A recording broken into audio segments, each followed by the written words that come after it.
Aritas tunduga mga isgutanan mahigala diri sa unang pagpahigayon kagahapon sa inaugural session. Inaugural session sa atong provincial board. Pinanguluhan na mahigala ni Vice Governor Glenn Soko mga kaigsunan. Kanya dito mga higala si Governor Pam Baricuatro alang sa paghatag mga higala usab sa iyang speech kagahapong adlaw atol mahigala ni ining maong inaugural session. Onya ato ni tagaag pagtagad mga kaigalaan kay kinini ang pagkabuntag una to day gahapon nga flag ceremony ni Pam day no.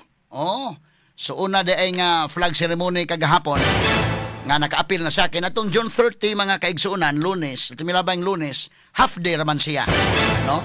So si Gwen maoy governor pa last week, no? Ni-appeal ba si Gwen sa flag raising last week, what na no? So si Junjun Davide o si Glenn Soko silang duha maoy nag-appeal sa flag ceremony. Unya si Junjun Davide maoy vice governor pa pagkabuntag, pagkahapon si Glenn Soko na maoy vice governor. Straight to the point. So mo na nga kinini ang pagka si Gwen na pod mo atel so why governor nga ni attend ni adtong mialabay nga Lunes gahapong adlaw unang flag raising ceremony nga naapil na mahigala si Pam Baricuatro isip governor. Okay, wala gito pakita si Gwen pagka June 30, no? Wala pakita sa Kapitolyo. Kay kinaning katapusan ni adtong Sabado sa pasalamat sa to, gabi sa pasalamat Sabado man to inday kino. Gabi sa pasalamat human adto kuana nang hipos na Sabado tos gabi pagkahuman pagka Domingo paspasan po sila ng hipos kay nanana day sa daan mga hiyala sa mga butang daan ato mga importante. So paspas na po siya nakapanghipos pagka Domingo, pagka Lunes nga mao na gyud mahigalay June 30 wa na mapakita si Cebu former Governor Gwen Garcia. Straight to the point. So muna nga unang flag raising ceremony nga apilan kagahapon ni Pam Baricuatro unya pagkahapon inaugural session mahigala sa Junta Provincial dito sa mahigala si Pam Baricuatro. Ato paminaon kini iyang speech mga kahigalaan. Straight to the point. Ato nga balikan mahigala to mga isgutanan karong butaga. Kadtong uban nga nakakita sa tong coverage kagahapon pinagi ni Inday RV Veloso. Dito mahigala sa inaugural session sa Junta Provincial. Nya dito may gala si Governor Pam Baricuatro nakabati na pud mo sa speech niya pero ato lang paminaw balik ron kay ato may galang ianalisar o atong tan-awon mahigala ang dugang eksplanasyon nato no labot aning iyang pamahayag atubangan sa mga sakop sa Junta Provincial kagahapong adlaw. Pero with due respect sa ato mga sakop sa Junta Provincial, pinanguluhan ni Vice Governor Glenn Soko o mga sakop sa Provincial Board, okay ang ilang gestures kagahapon, no? So kita malipay man ta magtan-aw nga naa ba ang pag medyo makita nato nila ba nga naa ang pagtinabangay para sa kaayuhan sa Sugbo, no? Unya importante nga panalitan og medyo dunay likoy gamay naay makabadlong, no? Mo na importante kay lisod bugog kayo mahigala nga nahimo na unyang adto bitaw sa una nga provincial board inday ken na nahimong rubber stamp day unsay sulting Gwen wa gi mo supak tanan, so wa na even ang transparency mahigala wa gyud karon gi-emphasize man ni Pam Baricuatro nga kinahanglan transparent ta. Kay kani adto mga kaigalaan nangayo ko og budget sa Kapitolyo kopya wa tataga Onya wa tatagi detalye wala tanan. Wa ta kasabot gani nga kun wa ma-emphasize nga 25 billion mahigalay budget mga kaigalaan karon tuiga. Bisan ang kwarta mga higala nga makolekta ra gyud ang income ra gyud sa probinsya na ra gyud sa mga 9 billion to 10 billion. Mao na makuha. Pero ang budget mahigala gipaburot og mayo. So kinani ang walay transparency ba? Karon at least lahi ning kang Pam Baricuatro to paminawon ang iyang speech to paminawon niyang pag-adto sa Junta Provincial kagahapong adlaw. Okay dong, proceed dong. We would like to acknowledge the presence and the arrival the People's Governor, Governor Pam Baricuatro.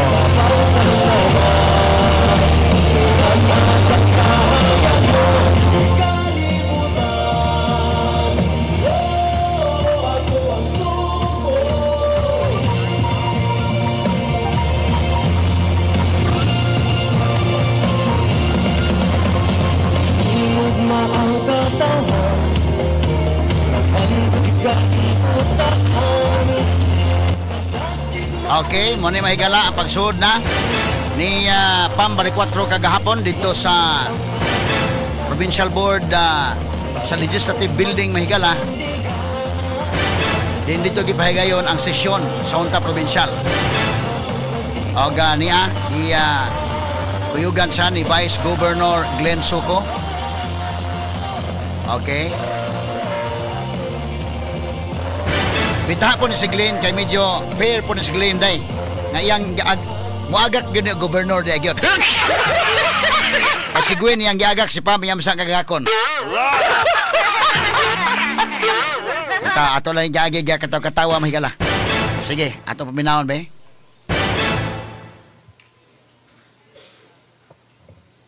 Floor Leader. Mr. Chair, to allow our newly elected governor to give her message, may I move to suspend the House rules? There's a motion to suspend the House rules. Here a Second. second. Any objections? There being none, the motion is carried.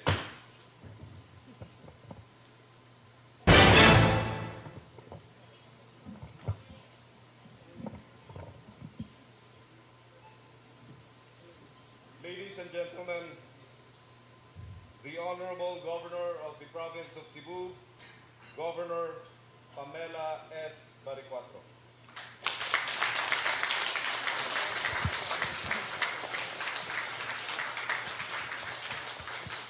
Salamat.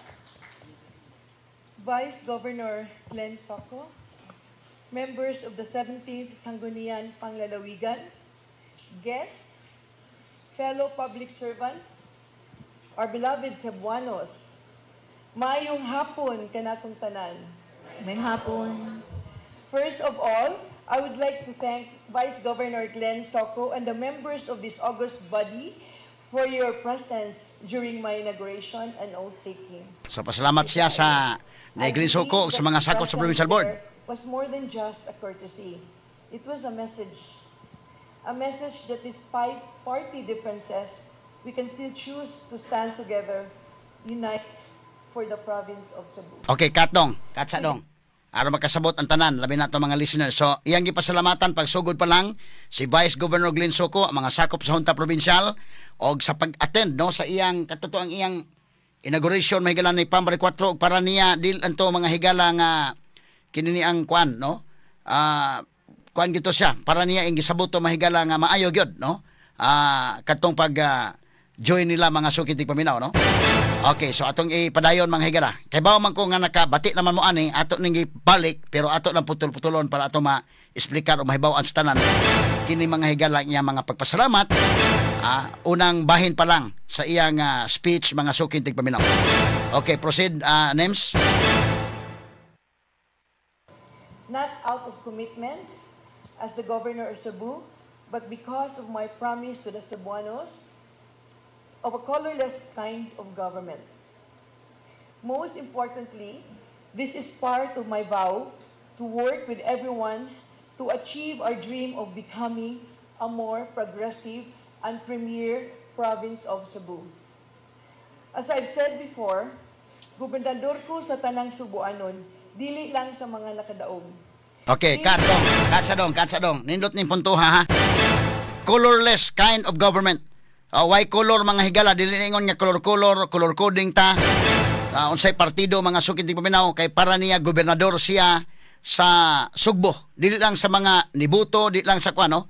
Mo nay atong timan-an sa to mga sakop sa provincial board o sa tanan nila nga sama lagi sa ginaingon nga ang imong loyalty sa imong party nahuman sa diha nga magsugod na ang imong loyalty sa katawhan sa probinsya mga higala. Straight to the point. Okay, atong balikan kay kinis Pam di man ay gobernador lang sa 1.1 million nga mga kapin sa 1.1 million ka mga Cebuanos nga nibuto niya. Gobernador na siya sa tanan. Busa niyang serbisyuhan dili lang katong 1.1 million ka mga Cebuanon kundi ang tanan. Okay, proceed names.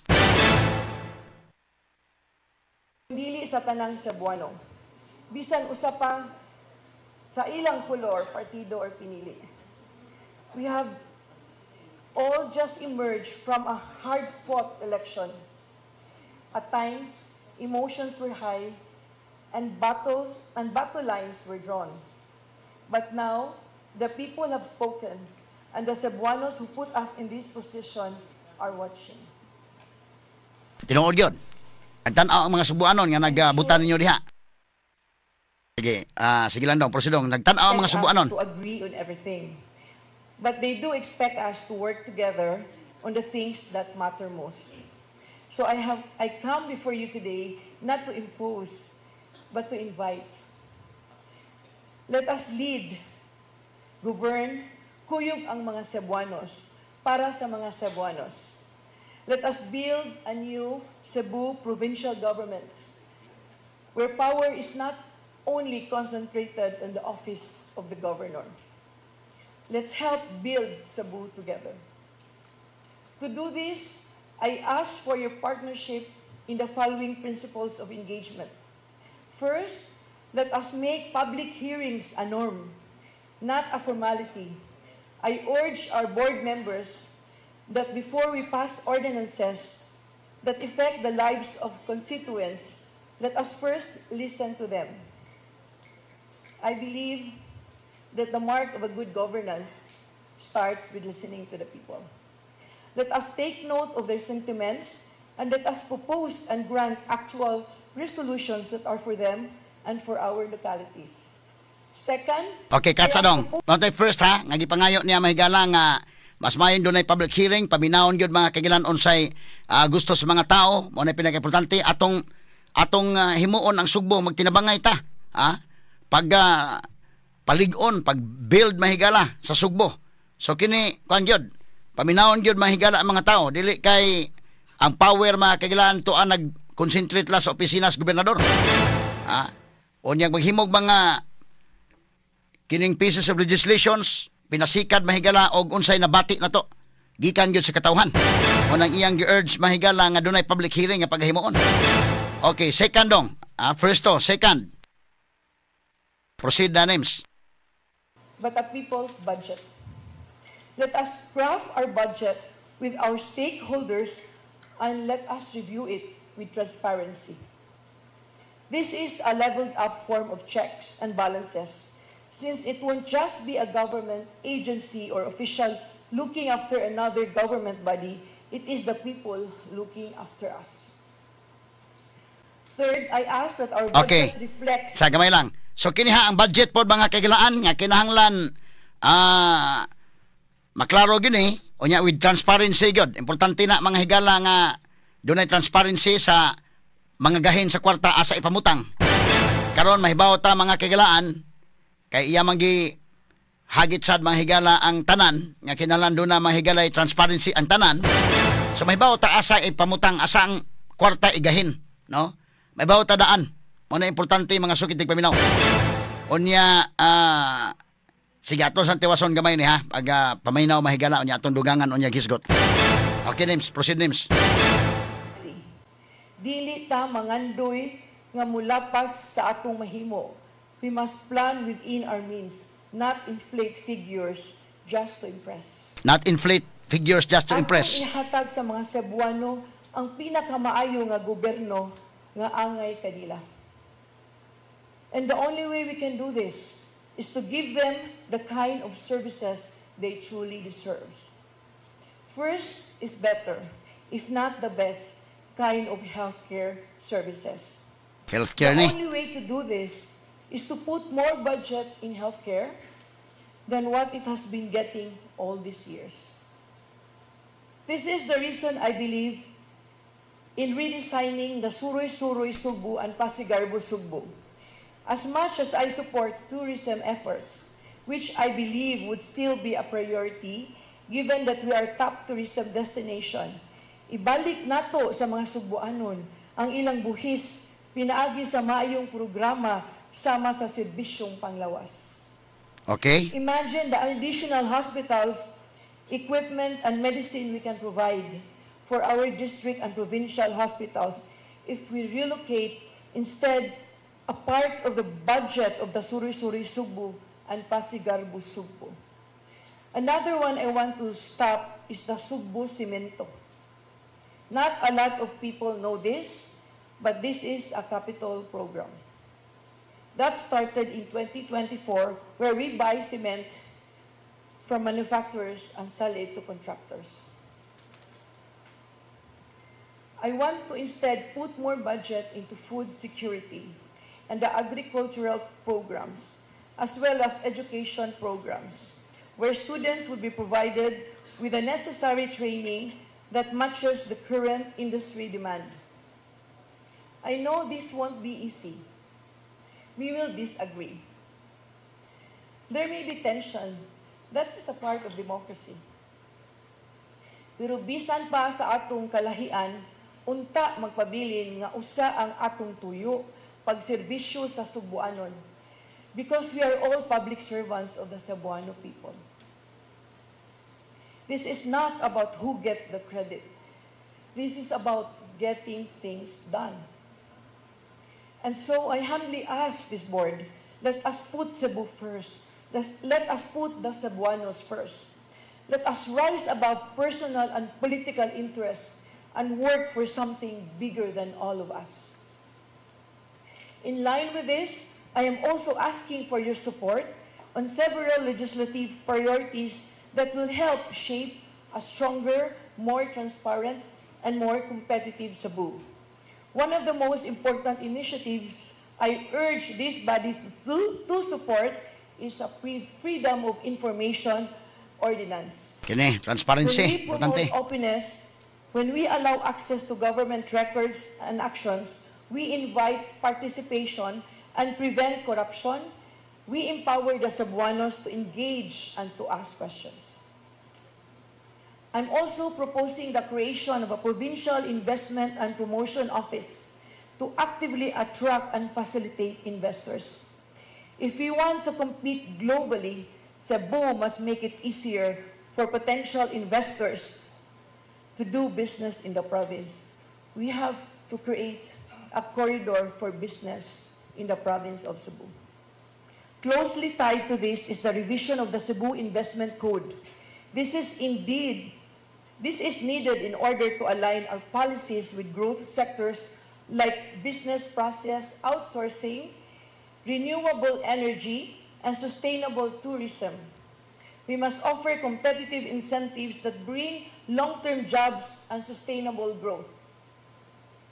Tourism, which remains one of our most vital industries, deserves a dedicated provincial tourism department, one that consolidates efforts, drives international recognition, and uplifts local communities. And by supporting tourism efforts, we have to make sure that we are ready to protect our visitors. But more importantly, the Cebuanos, by strengthening our response to climate risk through the establishment of a provincial disaster risk reduction and management department. Disaster preparedness must be institutionalized. In line with this, and in the name of sustainability, I ask that we amend our reclamation ordinance to reflect national environmental standards. This protects our coastline and ensures responsible development. Lastly, let us update the Revenue Code of Cebu to reflect modern realities, enhance collection, support small businesses, and fund vital infrastructure and public services. Let us also encourage the local government units to step up the standard of governance. Let us institutionalize a good governance and competitiveness performance incentive like the Seal of Good Local Governance of DILG and CMCI of DTI. These are not mere proposals. These are necessary reforms to build the kind of Cebu our children and grandchildren will inherit with pride. I know this is a lot, but together we can achieve all this plus more. I've already signed 18 executive orders related to my priorities in my first week of office. I imagine what more we can do if we all work together. In the next few years, when I won, I was told na diha magbantay ug magpaabot kung kanus-a ka masayop aron makiha ka ug dili ka mahuman sa imong termino. But I am confident that along with 1.1 million Cebuanos who believed in me and the many more who have already been converted, I trust that you can all work with me, advise me, and my team if needed. Because as I always say, I am not the expert. I am here to listen and to facilitate. Let's have a constructive and fruitful discourse despite our differences. Nindot ni, nga pamahayag, no? I need all of you. Kaya I may be the governor, but dili ako ang Sugbo. Dili inyo ang sanggunian, but atong tanan kuyog sa katawhan. Ato ang Sugbo. Advise me and Let me my end team, this by if needed. saying how proud I am of each and every one of us here. We are here to start a new era of leadership in the province of Cebu. And one that chooses to unite and work together. Kita ang mga bag-ong leader sa Cebu nga dili mubabag sa kalambuan ug ihatag sa mga Cebuanon ang tinud-anay nga kinasingkasi nga serbisyo. Daghang salamat and may God bless us and our beloved province of Cebu. Nasakitan pa, kay liblong kaman, kung may maruganan, ipasinungan mo, pagkasubuanon ta. Mabuhit, mabuhit, mabuhit, mabuhit, mabuhit ka subuanon, lungan sa iyong pagka-Pilipino. Mabuhit, mabuhit, mabuhit, mabuhit, mabuhit ka subuanon, lungan sa iyong pagka-Pilipino. Okay, mahigala mo itong inaugural session na kagahapon. Atong hisgutan dugang unya, no? Anindot niya sultiray, dili na, I need you, no? I need all of you. Ang inhalan ko ninyo, dili ko pwedeng akuraan eh. Magserbisyos mga tao. Kita pinili man tanan, ha? Unya nindot na nga miingon siya nga, nang inhalan sa, kung ano, yung sa advise me and my team if needed. Ha? Kanang dili man ta eksperto din eh. So pwede mo makatambag nako og sa akong team kung gikinahanglan. Kanay nindot nga kanabang napud bitang pagpaubos baday. Dili kay di mura kag diktador ang imo tanan gusto hala may matuman.